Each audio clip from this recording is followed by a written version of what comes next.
fois volé.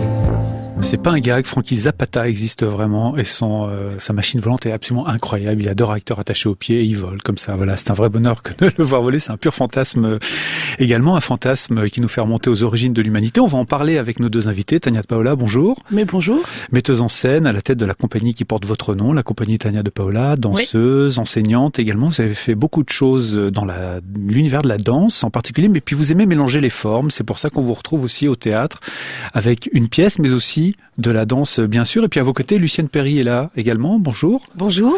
Ancienne directrice de la collection de l'art brut, spécialiste du genre et du domaine. Et vous donnerez une conférence consacrée donc à cet homme tout à fait étonnant, Mesmer, Gustave Mesmer. Et ce sera ce soir au Pull-Off. C'est après la représentation. Après la représentation, oui. On a la représentation à 19h et à 20h30, il y a la conférence de Lucienne. Voilà, je n'étais pas sûr de l'horaire, donc je me permets de vous poser la question. On va commencer, si vous voulez bien, par votre pièce, Tania de Paola. Oui. Je signale que le texte est une commande. Il est écrit par Attilio Sandro Palese, qui est auteur, comédien, qu'on a pu voir dans quelques films également. La genèse de cette histoire, elle vient d'où ? Alors la genèse de l'histoire vient de l'exposition que j'ai vue au musée de l'art brut il y a 7 ans et j'ai eu un coup de foudre, un coup de cœur sur Gustave Mesmer. J'ai vu son regard, je me suis dit cet homme est absolument magique et je montrais une fois quelque chose sur lui. Et fin de l'année dernière, il y a une année et demie, je me suis dit ça y est, c'est le moment, c'est maintenant qu'il faut monter cette pièce. Et donc il me fallait un auteur parce que normalement j'ai l'habitude de partir sur des textes qui peuvent être déjà écrits et puis d'être inspiré par les textes et donc créer une chorégraphie. Là j'avais le visuel, je savais que je voulais faire quelque chose avec le personnage de Gustave Mesmer, avec les ailes, avec les avions, avec toutes les machines, ce qu'il a construit. Et du coup, donc j'ai contacté Sandro Attilio Palese, dont j'avais déjà vu des pièces et j'aime beaucoup son écriture, en lui disant il y a un personnage fictif qui est un personnage féminin. Il faut qu'on crée un personnage fictif et qu'on invente l'histoire et le mot de ce personnage fictif en parallèle à Gustave Mesmer. Donc on a discuté ensemble et au fur et à mesure du temps, il a écrit le personnage de Carla, qui incarné par Shin Iglesias. Exactement, Shin Iglesias, et c'est Nicolas Turicchia qui incarne Mesmer sur scène, qui est un danseur. Et donc voilà, c'est comme ça qu'on est parti sur le texte. Après, il y a eu tout le travail avec Jérôme Bor, dont on a pu entendre vaguement un petit peu de musique qu'on entendra sur scène. Plus tard aussi également. Qui a aussi été tout un travail qui s'est fait en parallèle au texte, parce qu'il fallait vraiment d'abord que moi je puisse transmettre mon histoire et la manière dont j'avais envie que ça soit sur scène à l'auteur. De là, dès que les textes étaient gentiment écrits, le travail se faisait avec le compositeur, où je donnais mon univers émotionnel, rythmique, dans lequel j'avais envie que le spectacle avance. Et au fur et à mesure, la composition musicale s'est faite. Et après, c'était le travail de mise en scène et de chorégraphie quand le texte était écrit et la musique composée. Et puis alors, bien sûr, il y a les machines. On peut en voir sur scène de ces machines. Si ça vous intéresse, il y en a une en photo sur le fil Instagram de l'émission Vertigo. C'est RTS Vertigo, tout simplement. Là aussi, il y a un vrai plaisir de création que de reproduire les machines volantes de Mesmer. On a des machines volantes qui ont été reprises qui ont été retravaillées en fait par Yves Besson, qui a fait un travail absolument phénoménal en retravaillant sur justement un vélo. On a repris les images donc en essayant d'adapter le vélo à la scène. Donc les ailes du vélo original ou des vélos originaux de Gustave Mesmer sont beaucoup plus grandes, sont beaucoup plus hautes, mais on est restreint avec une largeur de scène et une hauteur de scène. Donc il fallait que ça soit accessible au théâtre. Oui, il fallait pouvoir l'utiliser.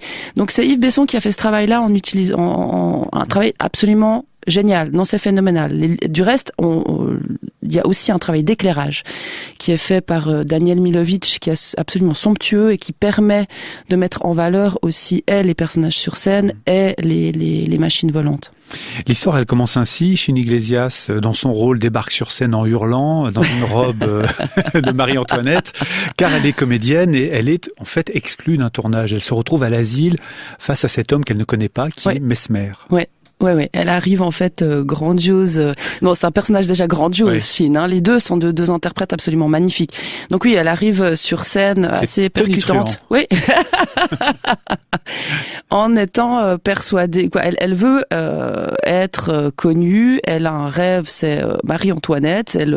Le tournage ne se fait pas comme elle veut, donc elle va quitter le tournage. Et puis en fait, elle va être internée. Elle va se retrouver en fait dans cette maison de repos avec Gustave Messmer, et il va y avoir au fur et à mesure du spectacle une amitié, une connivence, une reconnaissance en fait entre deux aussi. Il y a une reconnaissance et il y a quand même quelque chose qui est proche de l'animal sauvage. C'est deux personnes qui sont sauvages dans leur univers et qui ont deux rêves. Elle a envie que le rêve soit fait tout de suite, et Gustave c'est ce qui le maintient en vie en fait. Et puis on va mettre en parallèle ces deux choses, entre une personne qui a envie d'être vue là, maintenant, tout de suite, connue dans un idéal qu'elle rêve, c'est vraiment arriver au but final. Et puis on a un autre personnage qui est Gustave, qui lui, le but c'est voler avec ses machines, parce qu'il aurait quand même pu prendre l'avion, mais il l'a pas pris. Donc c'était vraiment, et en fait c'est ce qu'il a maintenu en vie. Elle a ce regard, et ça c'était ce qui a aussi été quelque chose de motivant quand j'ai vu les premières photos et que j'ai pu voir les petits films qu'il y avait de Gustave Messmer au musée de l'Art Brut. C'est son regard, il a un regard d'enfant même à 80 ans. Il a une joie. C'est comme quand on arrive dans un pays qu'on a 3 ans ou 4 ans qu'on connaît pas et qu'on est émerveillé, et il est tout le temps comme ça. Et je trouve ça absolument génial, et cette vision et ce regard et cette envie de vivre et envie de voler lui permet de tout traverser, et je trouve que ça c'est d'une importance magistrale, et je voulais vraiment que ça puisse être sur scène, parce qu'il y a tellement de difficultés tout le temps, mais là c'est vraiment le rapport, la société, l'état des gens enlève le rêve. On doit tout avoir tout de suite, l'absolu tout de suite, le beau tout de suite. Raphaël, l'envie de voler, elle était véritable ou c'était vraiment du fantasme? Parce qu'on se rappelle par exemple que déjà au XVe siècle, De Vinci avait lui-même fabriqué des machines absolument improbables pour voler, mais ça semblait très scientifique. Là, c'est du pur fantasme, c'est un pur délire, ou il y avait vraiment quelque chose de très consistant par rapport à la machine elle-même et la façon de la concevoir? Alors moi, par rapport à ce que j'ai pu regarder sur Gustave Messmer, mais du coup Lucienne pourra peut-être vous en dire plus, c'est quand même une personne qui a bien sûr une envie phénoménale de voler. Quand il a été enfermé, donc là, il a été enfermé d'abord dans un hôpital psychiatrique, il avait 26 ans, il est resté 30 ans enfermé dans cet hôpital psychiatrique, tu me corriges Lucienne si c'est faux, hein. Et déjà là, en fait, il pouvait pas voler, mais il a dessiné, c'est là qu'il a dessiné énormément d'ailes, mais il y a des quantités de dessins absolument dingues, et donc il s'est enfui pratiquement toutes les une année et demie par la fenêtre pour pouvoir s'échapper de cet endroit-là. Donc il le retrouvait 3 ou 4 jours plus tard, dormant sous les ponts, il le ramenait à l'intérieur de l'hôpital psychiatrique. Après, quand il est parti 30 ans plus tard, là, il a été mis en maison de repos, et là, on lui a donné la possibilité de pouvoir construire ce qu'il avait dessiné. Donc, il a construit des quantités dingues, mais tout ne pouvait pas être gardé. C'était pas possible. Donc, il y a beaucoup de choses qui ont été détruites. Donc, ce qui reste, c'est les dernières œuvres qu'on a pu garder, en fait. Donc, il a vraiment une envie, oui, c'est dans ses tripes. Et si je ne me trompe pas, je crois que son grand-père était passionné d'oiseaux, le grand-papa de Gustave Messmer. Lucienne Perry. Alors, je ne connais pas le grand-père de Gustave Messmer. Je crois on vous que... le présentera. Ouais. Oui, j'espère. Je ne sais pas si c'est... Parce que mon imaginaire va très loin par moment, mais je sais pas si j'ai vu ou si j'ai imaginé ça. Il y a quand même quelque chose où... je crois que le grand-papa était passionné d'oiseaux, et que je crois qu'il y avait un rapport entre Gustave Messmer et son grand-papa qui était assez proche. Et à partir du moment où le grand-papa est parti, Gustave Messmer s'est retrouvé en fait un petit peu plus livré à lui-même, et je crois qu'il y a peut-être quelque chose aussi derrière ça de redessiner, parce que quand on regarde les dessins, il y a vraiment, c'est des ailes, on a des sortes de feuilles aussi, il y a vraiment une recherche des ailes de l'oiseau dans les premiers dessins. C'est pas des ailes d'avion, c'est des ailes d'oiseau. Et il essaye de voler avec des ailes d'oiseau. Après, quand il reconstruit, il va mettre des parapluies, il va mettre des hélices, il va se construire un casque, une espèce de colonne vertébrale pour se protéger de ses chutes, parce que alors c'est assez dingue, il chute, mais un nombre de fois, et ça je trouve absolument superbe, c'est qu'il chute, il se relève. Il a 70 ans, 80 ans, il chute, il se relève avec le même regard. Et on regarde la vidéo, on se dit c'est pas possible, il va se péter un genou, c'est pas possible. Non, il se relève. Ah, il faut juste peut-être que je rajoute ça avec son regard et son petit sourire. Il a toujours ce sourire. Non, donc c'est vraiment une envie viscérale de voler. Ouais. Et son surnom, c'était Icare, de toute façon. Lucienne Perry, l'homme tel que nous le décrit Tania de Paola, vous le retrouvez avec cette joie, cette lumière dans les yeux, ce désir d'enfant, on peut le dire, de voler en permanence. Oui, désir d'enfant, taratata, désir de tous, je crois. Hein. Oui. Gustave Mesmer a dit à qui l'idée de voler n'est jamais venue. Voler. Ouais. Je crois que vraiment, nous tous autour de cette table et partout dans le monde, on a tous eu envie, au moins une fois, de voler, hein, de quitter cette attraction terrestre, de se retrouver dans le ciel, être en étroite relation avec le cosmos. Et ça, c'est le rêve de Mesmer. Alors, qu'il y ait eu, comme le disait Raphaël Wolf, oui, pour répondre à votre question, oui, il y avait cette envie de voler, mais je crois surtout qu'il y avait ce rêve, et quand bien même il a été fondamentalement et totalement et infiniment utopique, peu importe. Je crois que l'ensemble de sa vie a été placé sous le signe de l'échec, interné, comme l'a dit Tania, à 26 ans. Déjà, il doit quitter sa famille, Voilà, il n'a que 9 ans, il il a une maladie, il est handicapé par cette maladie, il doit quitter sa famille à l'âge de 9 ans, il va travailler comme garçon de ferme. Et des conditions extrêmement difficiles. Imagine, On est au tout début du XXe siècle, on est dans le sud de l'Allemagne, des conditions effroyables de faim, il ne va que très très peu à l'école, très vite il doit quitter l'école, et puis ensuite il va trouver un refuge vers les moines, et il va devenir bénédictin.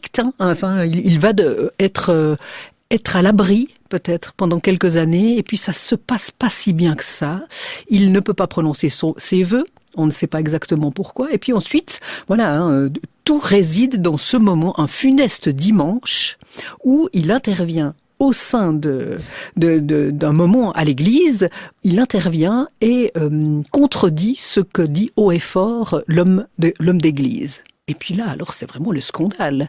Et c'est à partir de là que 10 jours plus tard, il va se retrouver avec cette idée de folie à l'intérieur d'un hôpital psychiatrique. Peut-être que d'autres circonstances ont fait qu'il s'est retrouvé dans cet hôpital psychiatrique. Toujours est-il qu'il n'y a jamais eu de diagnostic psychiatrique. Mais moi, ce qui m'époustoufle, c'est que pendant 35 ans d'internement, et puis ensuite, au moment où il peut sortir de l'hôpital psychiatrique, il va être confié auprès d'un hospice pour vieillards, et il va vivre encore plusieurs dizaines d'années. Eh bien, pendant toute sa vie, il ne connaît que des échecs, qu'un exil mental, un exil géographique, un exil familial. Il écrit des lettres qui sont effroyables à sa mère lorsqu'il est interné.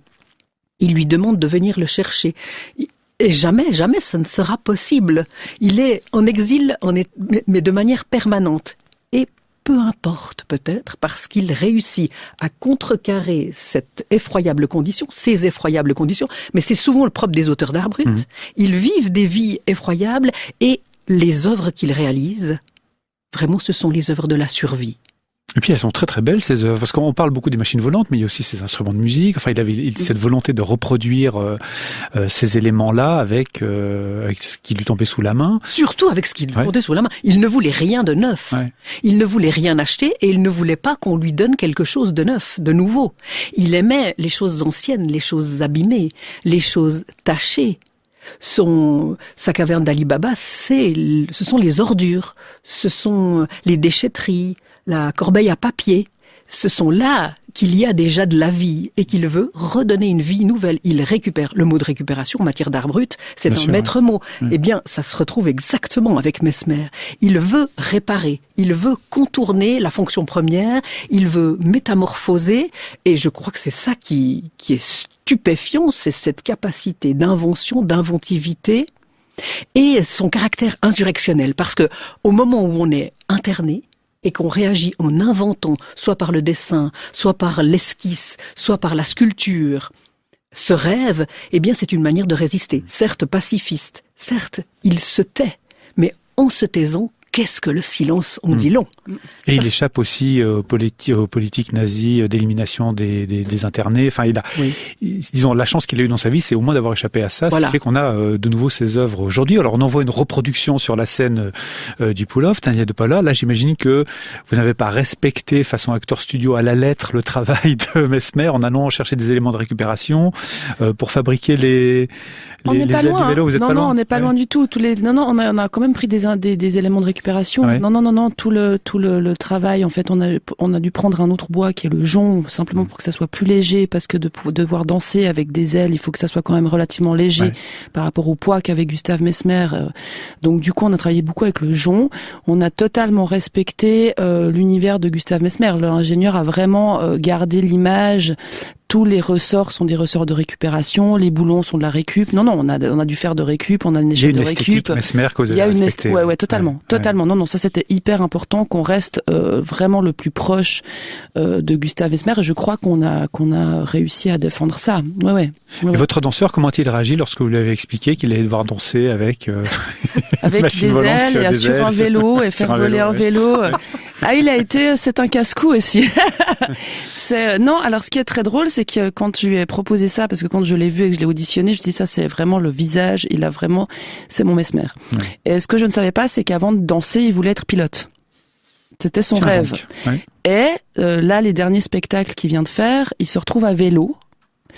Et il me disait que s'il devait arrêter la danse, il ouvrirait un magasin de vélo. Donc en fait, je suis tombée, mais la synchronicité a fait que je suis tombée vraiment sur mon danseur Messmer qui rêvait d'être pilote et qui, s'il doit stopper la danse, ouvrira son magasin de vélo. Donc on est vraiment sur une personne qui allait vraiment absolument... Non, c'est Messmer était là, il m'a soufflé, il a soufflé. Vous arrivez des trucs bizarres d'ailleurs pendant la répétition, non ? Oui, pendant les répétitions, on a donc les plombs qui pètent, on a des feuilles qui s'envolent, il est présent. Pour moi, il est présent. Il est vraiment avec nous. J'ai vraiment, les interprètes disent la même chose. Il y a des choses assez étonnantes entre les ordinateurs qui bug. Ouais, on a plusieurs fois les plombs teutres qui ont pété, mais totalement dans le studio de répétition ou au théâtre. Là, la dernière fois, c'est tous les flyers. Il y avait personne, il n'y avait pas de courant d'air et tous les flyers, étaient par terre. Donc non, il est avec nous. Ouais. Comment est-ce que vous l'avez imaginé, cette pièce? Parce qu'effectivement, il y a Chine Iglesias, il y a Nicolas Turquia, le danseur, mais tout ça, il faut que ça se mette en place, il faut que les deux, à un moment donné, se découvrent sur scène, dialoguent, enfin, il faut qu'il se passe quelque chose entre eux. Chine Iglesias ne danse pas, lui danse. Voilà, alors il faut faire la part des choses dans les rôles des uns et des autres, ça se distribue, ça s'imagine, ça se conçoit. C'était déjà dans vos indications pour le texte, ou est-ce que c'est venu après? Non, c'était déjà dans mes indications pour le texte. Je voulais vraiment que le personnage de Gustave Messmer soit un personnage qui ne parle pas, beaucoup, très peu, qui soit plutôt un personnage qui soit plus dans l'introspection, et que je puisse en fait imager Gustave Messmer dans sa quête de liberté avec le corps et pas avec le mot, puisqu'en effet il utilisait les instruments, il a construit aussi une machine qui dit j'aimerais voler, donc il a une manière de communiquer qui est pour moi énormément dans le visuel, et c'était important que ce rôle-là soit fait par un danseur et non un comédien, même s'il a un petit peu de texte. Et le personnage en parallèle, je voulais que ça soit vraiment un personnage qui soit plutôt dans la parole, pour justement prendre une certaine place verbale, pour donner justement une balance et une compensation au côté visuel de Messmer. C'est volontaire pour un équilibre du spectacle aussi. J'aurais pu prendre 2 danseurs et ne pas mettre de texte, mais je trouvais que d'utiliser le texte pourrait donner une plus grande importance au mouvement et aurait un impact plus grand sur la mise en valeur de Messmer. Donc en parallèle, le personnage de la comédienne Carla, qui est faite par Chine Iglesias, est un personnage qui est percutant et qui parle énormément, qui ne s'arrête pas, qui prend une place absolument, qui prend une place dingue sur scène et dès le début. Mais c'est volontaire, de manière à pouvoir amener Gustave Messmer, lui, dans sa non-parole et dans sa profondeur. Non, Nicolas Turquia est absolument génial aussi pour ça. Ces 2 interprètes qui sont parfaits. On aurait l'impression que les rôles ont été créés pour eux, vraiment. La pièce, c'est Le rêve de Messmer, ça se joue en ce moment au Pull-Off et c'est à Lausanne. On va, comme promis, écouter un extrait de cette pièce. C'est la chanson de la pièce. C'est signé Jérôme Bor, le journal juste après.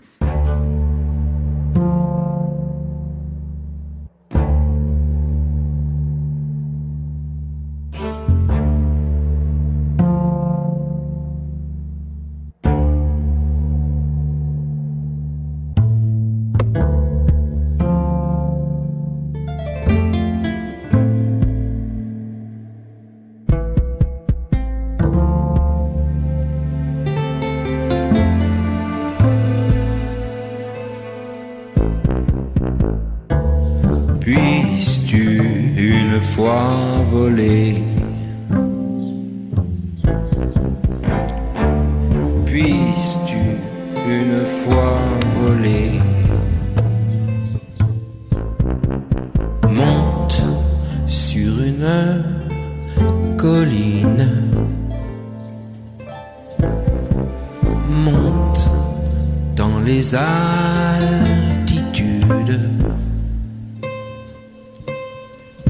Ah, serait-ce pour toi si beau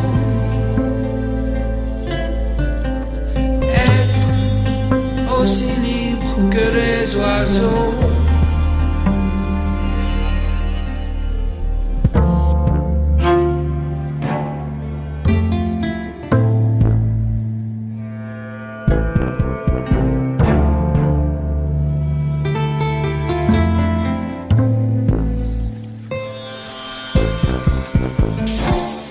Puisses-tu une fois volé. Puisses-tu une fois volé. Monte sur une colline. Monte dans les altitudes.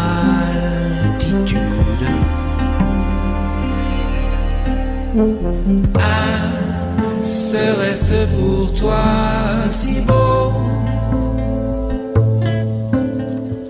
être aussi libre que les oiseaux?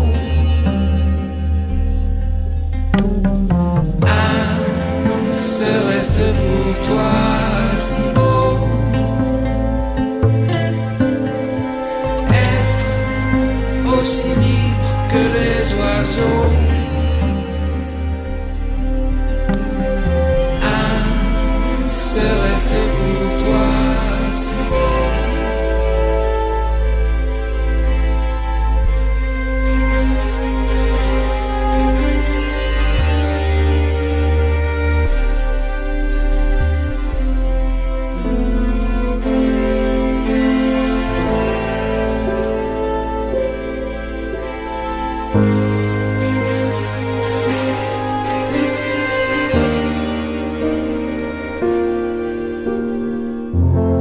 Puisses-tu une fois volé. Monte dans les altitudes.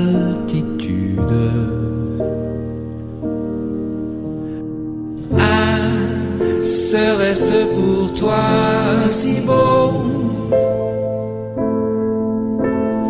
être aussi libre que les oiseaux?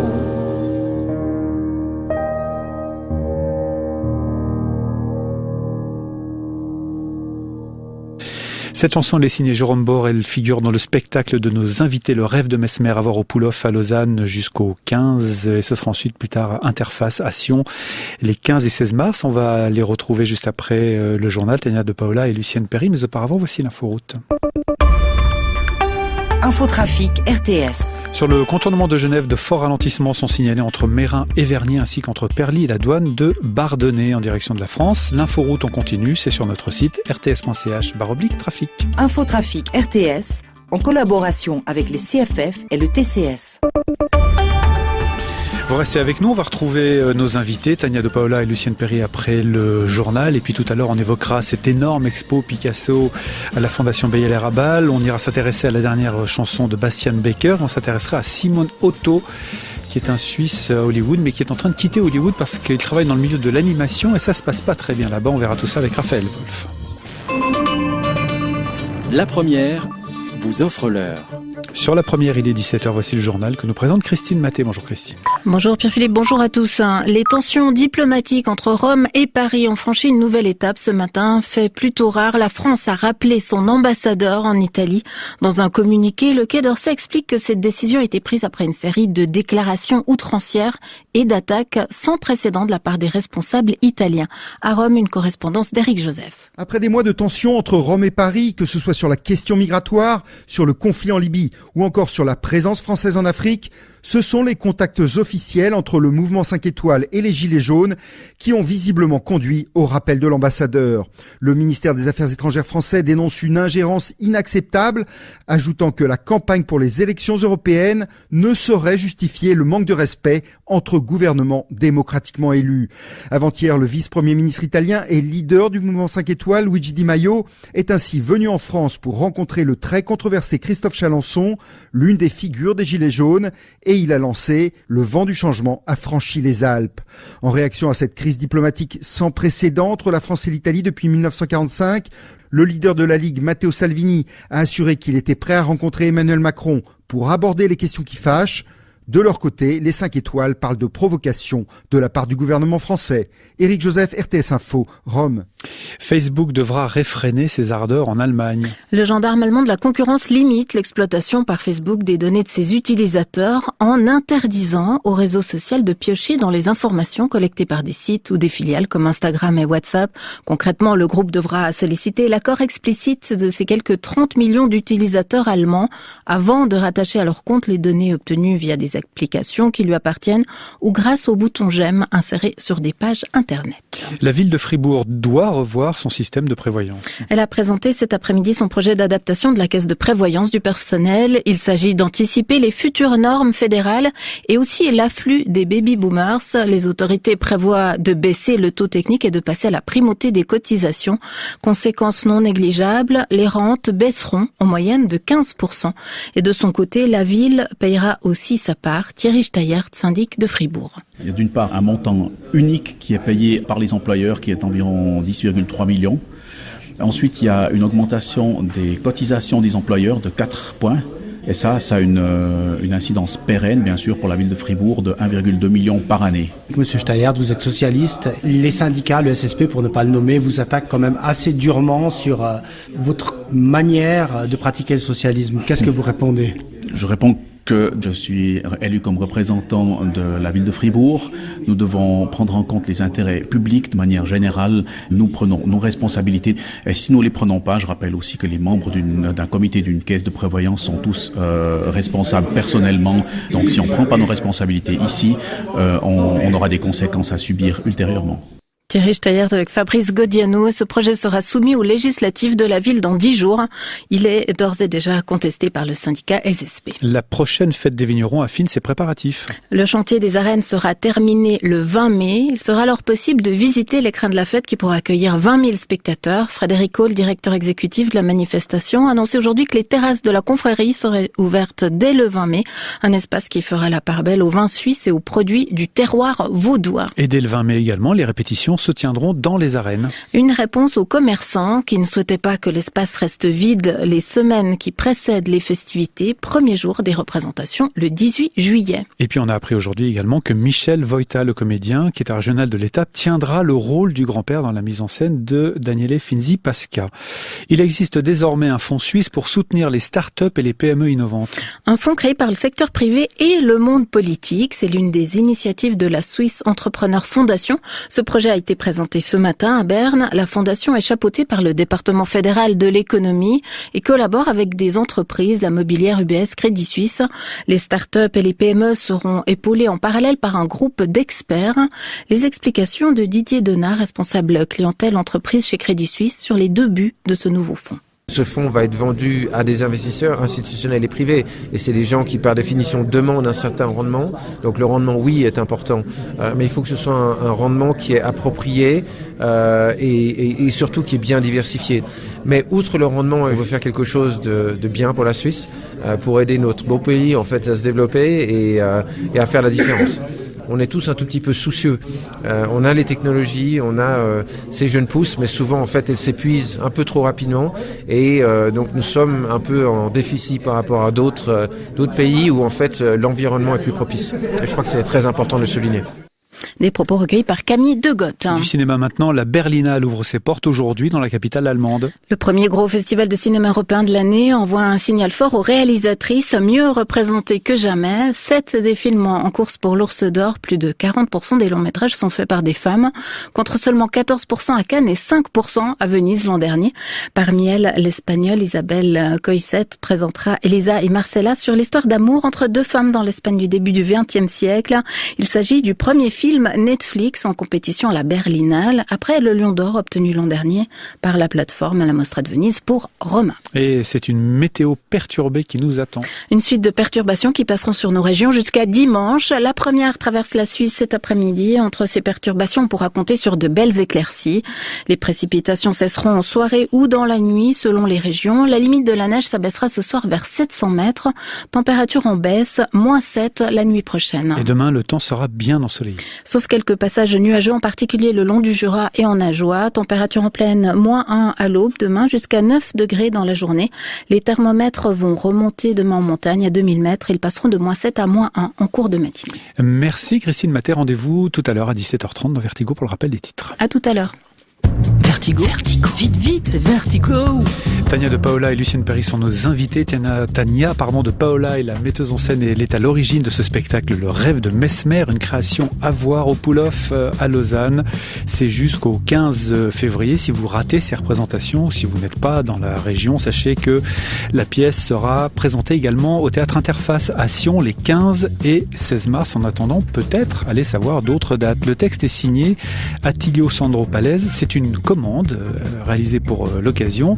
Et si Lucienne Perry est également notre invitée, c'est parce qu'elle est d'abord invitée ce soir pour donner une conférence sur Gustav Mesmer, qui fait l'objet de cette pièce, un artiste de l'art brut, un Allemand, décédé au milieu des années 90, il avait 91 ans, qui construisait ces fameuses machines volantes dont il est question dans la pièce, et vous pourrez d'ailleurs en voir pendant le spectacle.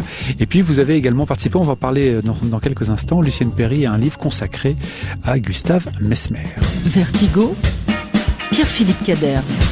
Un très beau livre d'ailleurs, Lucienne Perry, publié chez Frey, les éditions Frey, qui ont fait un travail absolument remarquable en compilant les dessins, les photographies, des textes, des analyses, et tout cela totalement accessible. On pourrait le donner presque à un enfant, en mettant de côté le coût du bouquin, mais disons Noël, en priant pour qu'ils ne le détruisent pas, parce que cette photo magnifique, je la prends, on va faire des petits avions avec. Ouais. Mais on pourrait aussi l'offrir à des artistes, parce que comme on l'a entendu auprès de la part de Tania, vous voyez, c'est en voyant cette exposition avec les vélos et les machines de Gustav Mesmer qu'elle a eu l'idée de faire un spectacle. Ouais.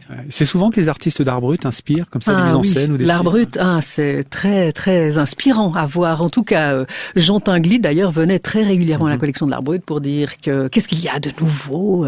Niki de Saint-Phal, pareil, David Bowie, Stéphane Eicher, beaucoup d'autres artistes, des plasticiens aussi, Annette Messager, beaucoup d'artistes aujourd'hui qui viennent, disent-ils, trouver une force créatrice extraordinaire. Je crois que la collection de l'art brut, c'est un lieu un peu propice à beaucoup de choses. Je sais que lors de vernissage aussi, il y a des gens qui tombent amoureux les uns des autres. On ne sait pas très bien arriver. Comment, pourquoi, mais vous voyez, tout se passe à la collection de l'art brut.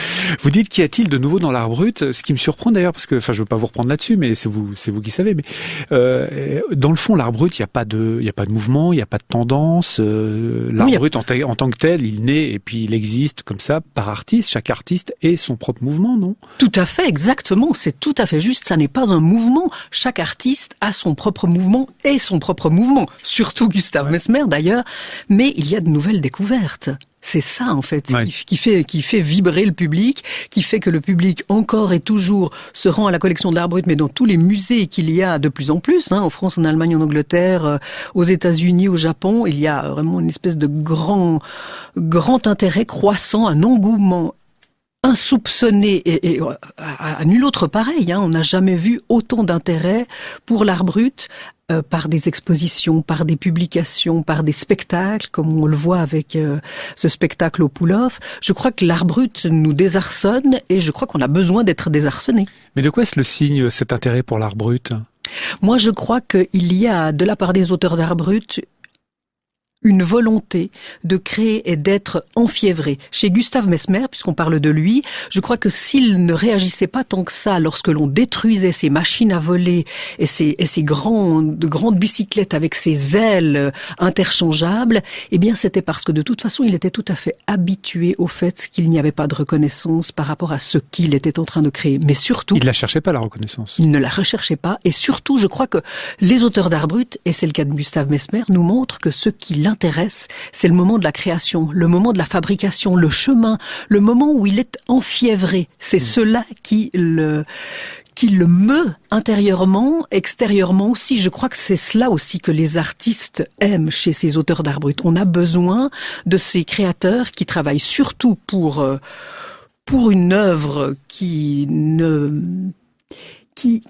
est faite par un autodidacte, pour lui-même, et pour lui-même uniquement, pour rien ni pour personne, et sans avoir appris les préceptes, les règles, les habitudes et les normes. Cette manière de se lancer, la tête la première, comme Gustave Mesmer, parce que c'est vrai qu'il tombait souvent. On le voit, il y a un petit film extraordinaire, on le voit, il tombe, mais ça ne le touche pas qu'il tombe. C'est comme quand ça ne marche pas, hein. Il est arrivé une fois à quitter le sol de la hauteur d'une paume de la main. Mais personne n'était là, disait-il. Je crois que l'important, c'était ce rêve, cette utopie, cette espèce d'idée donquichotesque. Oui, moi j'ai une question de novice. Est-ce que c'est cette liberté face au public qui fait la différence entre l'art brut et l'art naïf ? Non. Oui, mais vous avez assez raison, c'est assez ça, mais ça n'est pas que ça. En fait, les créateurs d'art naïf, pas de jugement de valeur de ma part, les peintres d'art naïf, eux, choisissent la plupart du temps une toile, le tableau de chevalet, la peinture à l'huile, et représentent des scènes ou des personnages. Il y a une narration, il y a une relation très étroite à la vie réelle. On raconte dans l'art naïf. Tandis qu'avec l'art brut, on est dans une cosmologie, une cosmogonie, une invention tonitruante. Ça n'est pas ni mieux ni moins bien, c'est simplement différent. Comme l'art brut se distingue de l'art moderne ou de l'art contemporain, parce qu'il y a tout simplement des différences. L'auteur d'art brut, comme on l'a dit, ne recherche pas les applaudissements, n'est pas du tout conscient qu'il travaille en tant que créateur. Ouais. Il est un artiste sans le savoir. Et il se lance dans la création sans vouloir appartenir à la scène artistique, et surtout jamais l'idée d'appartenir au marché de l'art. Par exemple, Gustave Mesmer n'avait pas l'idée de vendre ses machines. Il y a quand même une personne dont on doit citer le nom, c'est Stéphane Hartmayer, qui est le directeur de la fondation, qui lui, en fait, soigne, conserve ses machines. Il a construit, Gustave Mesmer, 100 machines. Il en reste 40. Et puis, tout ce dont a parlé Tania, ce sont des croquis, des esquisses, des machines à parler avec toutes sortes de petites touches, avec des lettres, des objets mais insoupçonnés, hétéroclites, hirsutes, une invention tonitruante, et il y a des personnes qui travaillent toujours dans les coulisses. Comme par exemple ce texte que l'on entend dans le spectacle. La chanson. Eh bien, il a été traduit par Camille Lucher. C'est une traductrice qui vraiment, je voulais que ça soit elle, moi, parce qu'en fait, elle aime les textes un peu décalés, les textes populaires, les textes en argot, et elle essaye de retrouver dans la langue dans laquelle elle traduit, donc en français, la même saveur populaire, vous voyez. La même substance. Voilà, la même substance. Donc il y a bien sûr des personnes sur scène, et qu'est-ce que c'est légitime, c'est celle-là qu'on applaudit, mais c'est aussi Tania qui un jour découvre la collection de l'art brut, découvre cette œuvre, a l'idée d'inventer, ensuite demande un texte, et il y a quelqu'un qui traduit, il y a quelqu'un qui soigne les œuvres. Vous voyez, il y a toutes sortes de personnes, il y a vraiment toute une assemblée de personnes qui travaillent toujours dans l'ombre, et je pense que moi j'adore les saluer, ces gens-là. Tania de Paola, tout à l'heure vous avez cité Peter Pan, l'aspect juvénile permanent et ce désir d'enfant de Gustave Mesmer. Vous aviez vous aussi déjà produit une pièce autour de Peter Pan, autour de ce désir qui n'est pas simplement de ne pas vieillir, mais qui est un peu une quête de bonheur. C'est la quête de bonheur, que j'avais fait avec Peter Pan. Vous avez le sentiment que non pas que vous reproduisez de nouveau, la même chose, mais qu'au fond c'est ce qui guide votre recherche vers ces figures-là très symboliques, très fortes, qu'on n'a pas souvent l'habitude de voir sur une scène de théâtre. Non, c'est vrai que en fait, ce que j'aime aller chercher, ce que j'aime apporter au public, c'est l'émotionnel. Et on va dire qu'en fait, les enfants, quand ils viennent voir un spectacle, où la manière de réagir d'un enfant est totalement brute et directe, et puis sont proches des émotions. Et en grandissant, on apprend à cacher ses émotions, on en a peur, ou on en met trop, et c'est vraiment le retour aux émotions. Donc j'ai vraiment un besoin, et ça c'est dans pratiquement chaque création, c'est un petit peu aussi la marque de fabrique, on va dire, de permettre au public de se retrouver face à son enfant intérieur. Donc les thématiques qui sont autour du bonheur, autour de l'envie de voler, n'est pas forcément une thématique pour enfants, quoique c'est très accessible aussi aux enfants, mais c'est une manière de pouvoir amener le public à se retrouver comme des enfants, à pouvoir se permettre pendant 1h15 de rêver et de se laisser emporter. Donc c'est vraiment cette ouais. Et puis bon, alors vous avez aussi une façon disons de mettre la danse en scène, ou de travailler cet art qui est le vôtre de toutes les façons possibles. Vous avez par exemple enseigné la danse à des handicapés en fauteuil roulant, par exemple. Ce genre de choses. Lorsque vous cherchez des formes nouvelles, vous allez vraiment partout. Ah oui, moi j'aime aller chercher, j'adore ça. J'adore me mettre je n'aime pas rester sur mes acquis, et j'adore aller chercher des nouvelles choses. Donc là, en travaillant avec Gustave Messmer, c'était vraiment un challenge que de travailler sur cette manière de voler, de travailler avec le danseur sur cette manière de bouger sur scène, de se retrouver avec ces machines volantes sur scène. Donc en fait, c'est pas du tout une contrainte, c'est un challenge. Donc chaque spectacle m'amène à un nouveau challenge. Il y avait un spectacle où on était avec une artiste en corde, un spectacle où on était dans de l'eau, un autre sur pan où on était avec de la projection 3D. Donc c'est vraiment, j'aime ça. C'est vraiment le travail de mélange artistique est important. Pour moi, chaque art se suffit à lui-même, mais en même temps, on peut tellement aller plus loin. On peut mieux raconter une histoire aussi. Pour moi, oui. Ouais. Moi, j'ai besoin du mot. J'ai besoin du mouvement. Il y a des fois des émotions qui peuvent être dites avec juste un mouvement. Il y a des fois un besoin de précision avec le mot. Sans la lumière, la création lumière, on va pas pouvoir mettre le cadre au tableau. Sans la musique, on va pas pouvoir faire rentrer les gens dans le rêve. Donc pour moi, tout est très important. C'est vraiment. Il y a un côté esthétique qui me passionne, parce que moi j'ai toujours été passionnée de peinture, de sculpture. J'en ai fait pendant plusieurs années, et donc le côté esthétique va être la source de départ pour chaque spectacle. Ça c'est assez clair.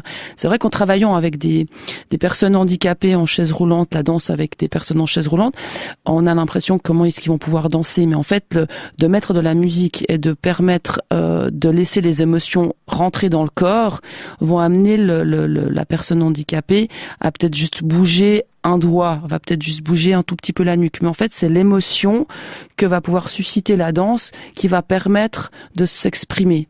Et je trouve que ça, c'est quelque chose qui est... Donc c'est vrai que oui, j'aime bien chercher les challenges, parce que, comme disait Georges Donne, tout le monde peut danser. Il faut juste donner la capacité, il faut laisser l'espace aux gens pour le faire. Et après, il faut avoir le courage de le faire. Tout le monde peut poser des questions ici, n'est-ce pas, Pierre Dôme? C'est ça, oui. Oui, Tania De Paola, d'après ce que je vois aussi de ce que vous avez fait, par exemple avec Messmer, il y a l'univers du freak qui vous intéresse, non? Du freak, du monstre. Donc, pas du freak. Pardon. C'est là l'univers.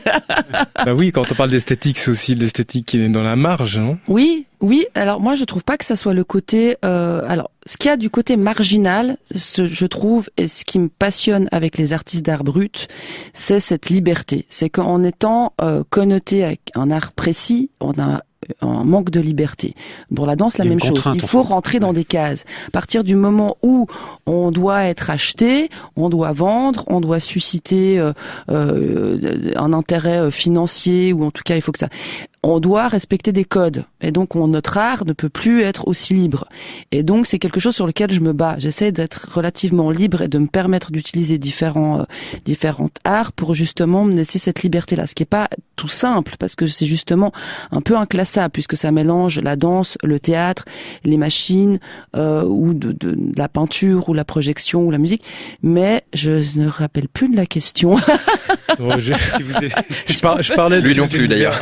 Si, on a tous oublié. Si. Non, je pensais à l'univers un peu du freak, vous disiez. Freak, c'est-à-dire un peu de cirque, un peu. La fête foraine. Oui, alors il y a un côté voyeur peut-être aussi dans un certain sens, mais aussi dans l'esthétique, un esthétique au négatif, quoi. Alors moi je dirais que c'est pas alors ce spectacle-là, je vais dire qu'il y a quelque chose qui esthétiquement amène dans le rêve, pas dans le monstre. D'accord. J'essaye de mettre justement en valeur et de rendre hommage et d'embellir cette image de ces machines-là. On n'est pas du tout dans Elles sont très belles, les machines. Ouais, celles de Mesmer sont vraiment ça donne quelque chose. On a l'impression par moment qu'on pourrait être au musée de l'art brut ou dans un musée, qu'on éteint les lumières et que on a Mesmer qui va arriver et qui va nous raconter une histoire avec une de ses copines d'asile. Exactement. Ouais. Donc en fait, c'est vraiment pas enlaidir, mais embellir. Voilà, exactement. Ouais. Et donner une poésie. Je crois qu'il y a une poésie extraordinaire dans cet envol. Ouais. Parce que l'envol, bien sûr, pour Mesmer, c'est quitter cet hôpital psychiatrique, c'est être dans l'état d'apesanteur, c'est pouvoir voir la nature qu'il adorait, et puis je suis allée dans la région où il vivait. En fait, ce sont des collines très basses, contrairement à chez nous. Donc les ciels sont très grands. Donc on comprend très bien quand on est là-bas qu'il a eu cette idée de voler. Et puis moi, je ne peux pas m'empêcher de me dire que cet homme a dû avoir une sensualité qui a été réfrénée pendant des décennies. Il a été mais en proie à un manque terrible. Et je suis persuadée que cette envie de voler était aussi en lien avec des élans pulsionnels. Il avait des désirs, sans aucun doute, inassouvis. Et puis, voler, ça aurait été peut-être aussi se libérer de l'attraction terrestre, retrouver des vertiges, des frémissements que toute personne connaît ou toute personne a envie de connaître. Échapper à la pesanteur, littéralement. Voilà. C'est aussi ça, finalement. Ouais. Ce qu'on a pu voir tout à l'heure, on riait avec Frankie Zapata et son overboard à réaction, mais toutes celles et ceux qui ont essayé ce genre de machine disent mais c'est une sensation absolument incroyable parce qu'effectivement tout à coup on est libéré de cette pesanteur et on est en même temps très près du sol et on peut se promener comme ça. Enfin là on touche à quelque chose qui est, vous disiez Lucienne Perry tout à l'heure, qui remonte à quelque chose de très ancien, qui est effectivement de se libérer d'attraction terrestre puis d'avoir un peu de légèreté. Comme dit Jim Harrison dans un roman, je crois qu'il dit comment ne pas vouloir être avec les hirondelles lorsqu'on les voit voler, tournoyer autour de nous. C'est aussi ça que vous recherchez dans votre travail, Tania de Paola. C'est aussi une relation très physique à la danse, bien sûr, mais ça suffit pas. Il y a la danse, puis il y a aussi une relation très physique à l'environnement. Et comment est-ce qu'on peut se sortir de cet environnement lorsque vous mettez des danseurs dans une piscine avec de l'eau. Évidemment, il n'y a pas 2 mètres d'eau, mais il y a quand même. C'est étonnant de les voir danser et essayer de sortir de cette piscine. Il y a ce côté élément qui me passionne. Donc en étant en effet dans l'eau, on fait partie d'éléments en étant sur Terre. Et je trouve que quand on était sur la salle de bain, c'est je pense de ça que vous parliez, où il y avait de l'eau, justement, c'était d'utiliser cet élément tel qu'il est là et d'utiliser la salle de bain non pas fictivement, mais concrètement avec l'eau, qui était du coup un personnage supplémentaire. Et là, c'est la même chose. On a un personnage supplémentaire qui est le vélo, et en fait, ce besoin de voler, je dirais que cette quête ce que donne cette sensation physique, c'est de ne plus avoir de corps. En ayant envie de voler, on oublie son corps un instant. Il est léger, il y a plus de poids, et donc il y a plus de limite. Donc ça amène une liberté. Quand on est avec l'eau, il y a la même chose. Le corps va s'oublier et on n'a plus la limite. Quand on est dans un bain, on sent plus la limite de son corps. Du reste, on est léger quand on est dans l'eau. Donc les éléments ramènent à des choses qui cassent les limites. Et c'est quelque chose que j'aime, c'est casser les limites. Cette pièce, on le rappelle, s'appelle Le rêve de Mesmer. Ça se joue au Pull-Off, c'est à Lausanne jusqu'au 15 février. Vous serez ensuite au Théâtre Interface à Sion les 15 et 16 mars avec probablement une tournée par la suite. Et puis, Lucienne Perry, ce soir, vous donnez une conférence donc sur Gustav Mesmer. C'est à 20h30 après la représentation qui a lieu à 19h ce soir. Ça va durer 2 heures, une demi-heure, 3 quarts d'heure. Le sujet est infini. Non, le sujet est infini, mais tout de même, non. En fait, moi, j'aimerais aussi donner l'idée qui me semble intéressante, c'est que Mesmer disait que c'était pendant la nuit qu'il se réveillait et qu'il avait des moments d'inspiration. Je pense qu'on a tous, peut-être une fois ou souvent, connu cette impression-là, mais que le jour aussi, il rêvait. Donc, L'inspiration vient aussi de la vie réelle. Par exemple, il aimait regarder les oiseaux, les insectes. Évidemment, ça n'est pas par hasard. Il s'inspire précisément de leur vol. Il regarde leur mouvement, il regarde le processus d'élévation, l'élan, la rotation. Parce que Gustave Mesmer est d'une très très grande intelligence. Il est ingénieux. Il n'a quasiment pas appris à écrire. On ne sait pas très bien comment il a écrit tout ce qu'il a écrit parce que les croquis sont bourrés de Erklärungen, d'explications, de notations. Et puis, la manière dont les choses sont agencées sur ces ailes qui sont interchangeables, eh bien moi j'en ai vu la complexité. Par exemple, quand j'avais exposé ces vélos et ces machines à voler à la collection de l'Art brut, on avait dû faire venir tout exprès Stefan Hartmayer, le directeur de la fondation, parce que seul lui et un de ses complices arrivent à les mettre en route, à les mettre en marche.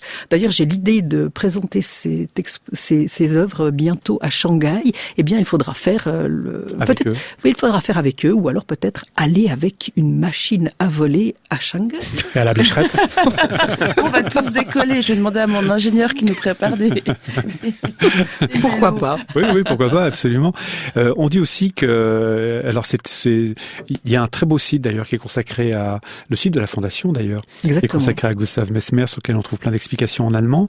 On dit que certains ingénieurs aéronautiques étaient assez étonnés par ailleurs par certains de ces procédés. Donc, comme vous le disiez, c'était pas simplement un type qui avait cette lubie et qui voulait absolument voler. Il a aussi réfléchi à ce qu'était le vol. Il s'agissait pas simplement de mettre des ailes entoilées à la va-vite. Exactement. C'était aussi savoir comment tout ça allait fonctionner. Comme vous le disiez, ce sont des œuvres magnifiques, esthétiques, mais si on s'approche et si on se penche, on voit très bien que le mouvement de pédalier est en relation avec une ficelle, une corde qui est en relation avec les ailes qui doivent, lorsqu'on pédale, faire bouger les ailes. Donc vraiment, Gustave Mesmer, comme les auteurs d'Art brut, ce ne sont pas tout simplement de doux rêveurs. Très souvent, ce sont des gens d'une extrême intelligence, d'une réflexion très sophistiquée, parfois peut-être tout autre, mais c'est bien cela qui nous émeut et qui nous fait vibrer. L'Art brut est là pour nous montrer qu'il y a un autre chemin pour regarder, pour envisager les choses et la vie. Et tout cela est à voir en ce moment. C'est au Poulof à Lausanne, mise en scène de Tania de Paola, conférence de Lucienne Perry ce soir, donc au Poulof à 20h30 après le spectacle qui aura lieu à 19h. Ça s'appelle Le rêve de Mesmer. Merci Tania de Paola, merci Lucienne Perry, merci d'être venue nous en parler aujourd'hui dans Vertigo. À bientôt. Mais merci à vous.